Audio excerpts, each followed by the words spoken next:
गडबडीत मी कधी-कधी असं काम करून बसते ना, की माझं स्वतःचंच नुकसान होऊन बसतं. काय झालं तुम्हाला पुढे सांगते.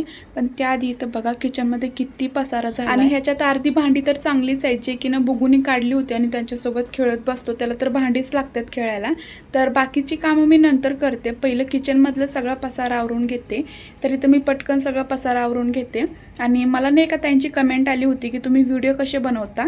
तर मी व्हिडिओ ना, जो माझा मोबाईल आहे ना, तो ट्रायपॉड किंवा स्टँड आहे माझ्यापाशी, त्याला मोबाईल लावते आणि त्याने सगळं व्हिडिओ शूट करून घेते. कधी-कधी कंटाळा येतो ट्रायपॉड कधी काढायचा, स्टँडला मोबाईल कधी लावायचा. सो मग मी जुगाड करून ना असंच मोबाईल ठेवते कुठेतरी आणि व्हिडिओ शूट करते. आणि आता बघा गडबडीत काम करायला गेले आणि वरून ना माझ्याकडून डाळीचा डब्बा पडला आणि डायरेक्ट ना गॅसचे बटन आहे ना त्याच्यावरती पडला. गॅसचं बटन पण चालू झाला आणि प्लस जे डाळ होती ना मी घेतलेली ती सगळी खाली सांडली. तो डबा मी गडबडीत काढला नसता तर असं काही झालं नसतं, पण जे व्हायचं असतं ते होतंच.